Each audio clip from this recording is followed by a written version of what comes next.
Welcome back. તો આપ જોઈ રહ્યા છો ધ હેલ્થ શો અને આજે અહીં વાત કરી રહ્યા છીએ ત્વચાને લગતી બીમારીઓ વિશે અને આજ વિશે માર્ગદર્શન આપી રહ્યા છે ડૉક્ટર કુમાર બારોટ. ડૉક્ટર સાહેબ, ત્વચાને જે લગતા રોગો હોય છે એની પાછળ ક્યાંક ને ક્યાંક માનસિક પરિસ્થિતિ પણ જવાબદાર બનતી હોય છે? જી બિલકુલ, બહુ જ સારો પ્રશ્ન આપે પૂછ્યો. માનસિક પરિસ્થિતિ એ ત્વચાના રોગમાં ઘણે અંશે જવાબદાર હોય છે.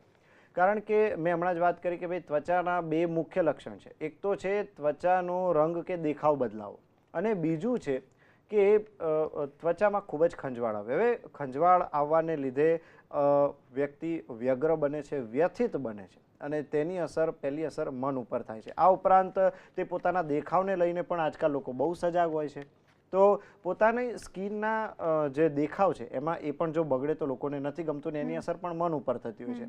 તો માનસિક એટલે આ જે ત્વચાના જે રોગો છે એ એકચ્યુઅલી આમ તો જોવા જઈએ તો સાયકોસોમેટિક ડિસઓર્ડર પણ કહી શકાય, કે જેને મનોદૈહિક કહેવાય છે, કે જેમાં મન અને શરીર બંને એક સાથે સંકળાયેલા છે. તો જો મનને શાંત કરવા માટે પ્રાણાયામ, પંચકર્મની જે વિધિઓ છે એમાં નસ્ય, શિરોધારા વગેરેનો ઉપયોગ કરવામાં આવે તો ચામડીના રોગોમાં બહુ જ સારી હેલ્પ થતી જોવા મળે છે. જી, આપણી સાથે અન્ય એક કોલર જોડાયા છે, ઉષાબેન. હેલો.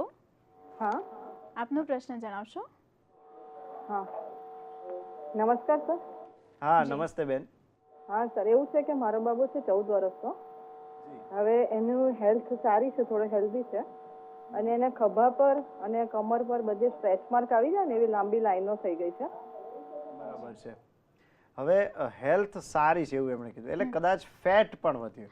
ઘણી વખત શું થતું હોય છે કે ટીનેજ બાળકોમાં ખાસ કરીને બાબો હોય કે બેબી હોય, વજન જ્યારે થોડું વધે છે ત્યારે સ્કિનમાં સ્કિનનું જે ટેક્સચર છે એમાં થોડુંક તૂટફૂટ થાય છે, સાદી ભાષામાં કહો તો એ ચાલે, અને એને લીધે થઈને સ્ટ્રેચ માર્ક પડી જતા હોય છે. હવે એમણે આની માટે સૌથી સારામાં સારો રસ્તો એ છે કે જો એ નિયમિત રીતે પોતાના બાબાને માલિશ કરે અથવા તો તેમનો દીકરો પોતે પોતાના શરીર ઉપર માલિશ કરે તો ધીરે ધીરે આ સ્ટ્રેચ માર્ક જતા રહેશે. કારણ કે સ્કિનની ઇલાસ્ટિસિટી પાછી આવી જશે અને આ સ્ટ્રેચ માર્ક જે ડાઘા છે એ ધીરે ધીરે દૂર થઈ જશે.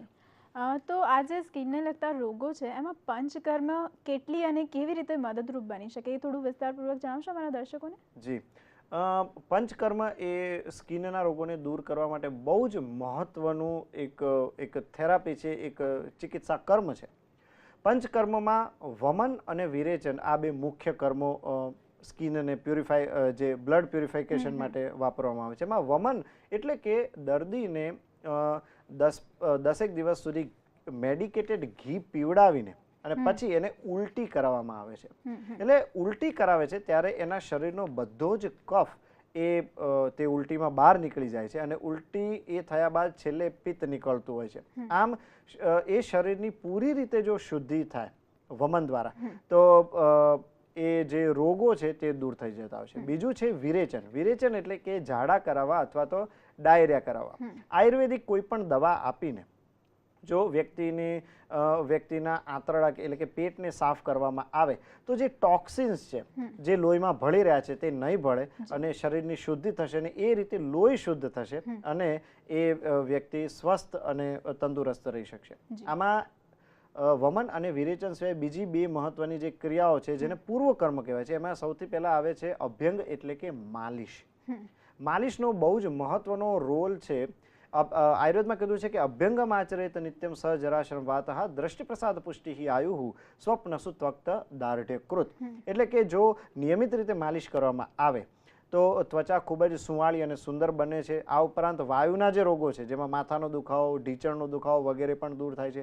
વ્યક્તિને ઊંઘ સારી આવે છે. સારી ઊંઘ આવે એ પણ જો વ્યક્તિ સારી ઊંઘ લેતો હોય, મેં કીધું કે ઉજાગરા એ ચામડીના રોગોનું એક કારણ છે. તો જો વ્યક્તિ સારી રીતે ઊંઘ લે તો તેને પણ ચામડીના રોગો થવાની શક્યતા ઘટે છે. દિવસે નહીં ઊંઘવાનું પણ રાત્રે પૂરતી ઊંઘ લેવાની, તે બહુ મહત્વનું છે. માલિશ બાદ વાત આવે છે કે ઉદ્વર્તનની. સામાન્ય રીતે આપણે જોઈએ છીએ કે ભાઈ આપણે નાતી વખતે સાબુનો ઉપયોગ કરીએ છીએ, બરાબર છે. તો હવે માલિશ કર્યા બાદ શેનાથી નાહવું?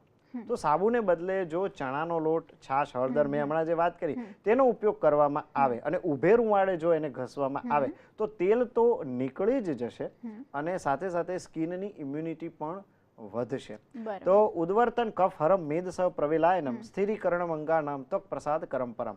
ઉદ્વર્તન સ્કિનને બહુ જ સુંવાળી અને સુંદર બનાવે છે. માલિશ બાદ ઉદ્વર્તન કરવામાં આવે તો સૌથી સુંદર પરિણામ જોવા મળતા હોય છે. ટૂંકમાં આયુર્વેદમાં ઘણા બધા સારા ઈલાજો છે જે લાંબા ગાળા સુધી અસર કરી શકે છે.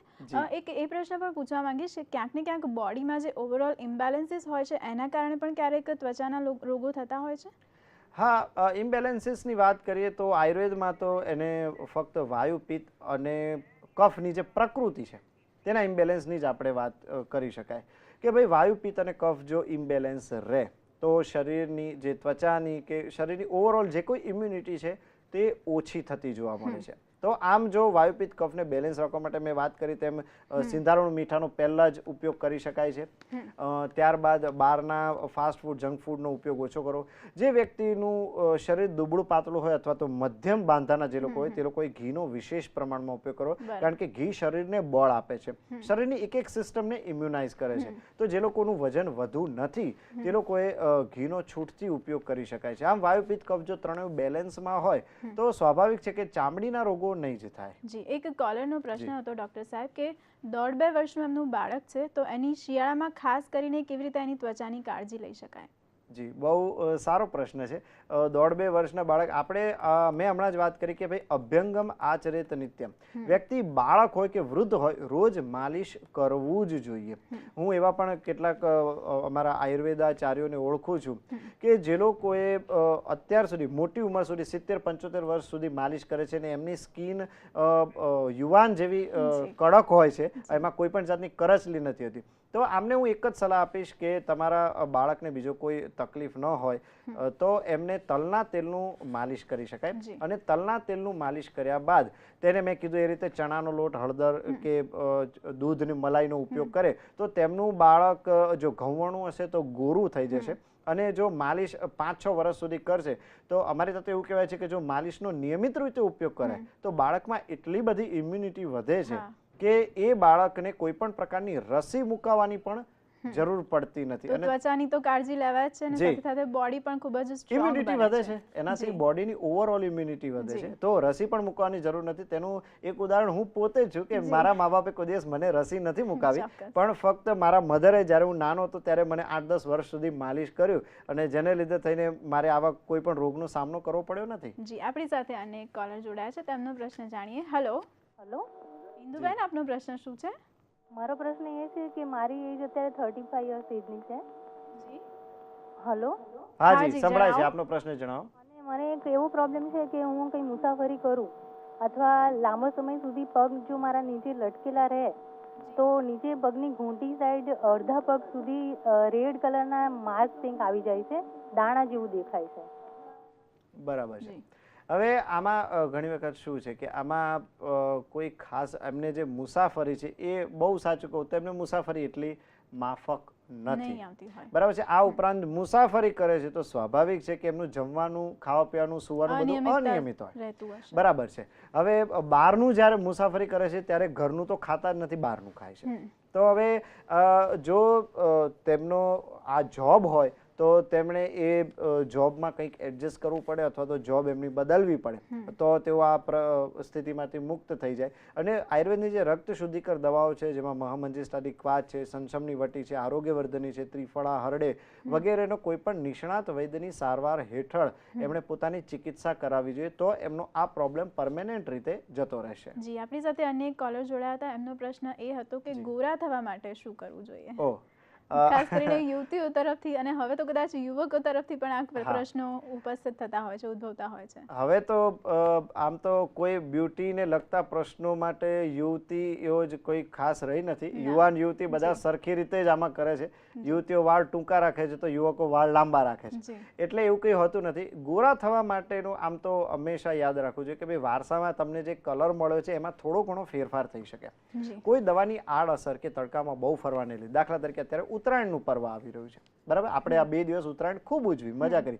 હવે ધાબેરો તો સ્વાભાવિક છે કે ભાઈ તમે કાળા પડવાના છો, પણ જેવા તમે તડકાનું સેવન ઓછું કરો એવું જ તમારું જે સ્કિનનું ટેક્સચર છે ઓરિજિનલ થઈ જશે. પણ જો ગોરા ખરેખર થવું હોય કે તમને એમ લાગતું હોય કે ભાઈ તમે હતા એના કરતાં થોડા ડલ પડી ગયા છો, તમારી સ્કિન થોડી ડલ પડી ગઈ છે, તો એની માટે મેં કીધું એ રીતે માલિશ અને ઉદવર્તનનો ઉપયોગ કરવો જોઈએ. રક્ત શુદ્ધિકર દવાઓ ખાસ વાપરવી જોઈએ. મીઠું એ શ્યામ પાડે છે. બહુ વધુ પડતી ચા પીવી, ઘણા લોકો ચાના પણ બહુ બંધાણી છે, તો વધુ પડતી જો ચા પીવામાં આવે તો ચા પણ ત્વચાને શ્યામ કરી દેતી હોય છે. તો આવી રીતે જો આયુર્વેદના પંચકર્મણોને બધું ઉપયોગ કરવામાં આવે અને આયુર્વેદમાં બતાવેલા લેપ કે એનો જો પણ ઉપયોગ કરવામાં આવે તો ચોક્કસ રીતે વ્યક્તિની સ્કિન સુંવાળી, સુંદર અને રૂપાળી બનાવી શકાય. અને આ બધું જ નિયમિતપણે કરતા રહેવું જોઈએ. નિયમિતપણે ઓફકોર્સ કરતા રહેવું તો જોઈએ. ડૉક્ટર સાહેબ, આપ અમારા સ્ટુડિયોમાં આવ્યા અને અમારા દર્શકોને એક સરસ માર્ગદર્શન આપ્યું, તે બદલ આપનો ખૂબ ખૂબ આભાર. Thank you. તો મિત્રો, ધ હેલ્થ શોમાં આજે આપણે વાત કરી સ્કિન ડિસીઝ અને તેની આયુર્વેદિક સારવાર વિશે. અમારો શો આપને કેવો લાગ્યો અને શું છે આપના મંતવ્યો અમને ચોક્કસથી જણાવો. અમારું સરનામું છે ધ હેલ્થ શો, સંદેશ ન્યૂઝ, સંદેશ ભવન, લાડ સોસાયટી રોડ, વસ્ત્રાપુર, અમદાવાદ. અમારું ઈમેલ એડ્રેસ છે thehealthshow.sandesh@gmail.com. તો ધ હેલ્થ શોમાં આજે બસ આટલું જ. ફરી મળીશું એક નવા વિષય સાથે. ત્યાં સુધી આપશો રજા. નમસ્કાર.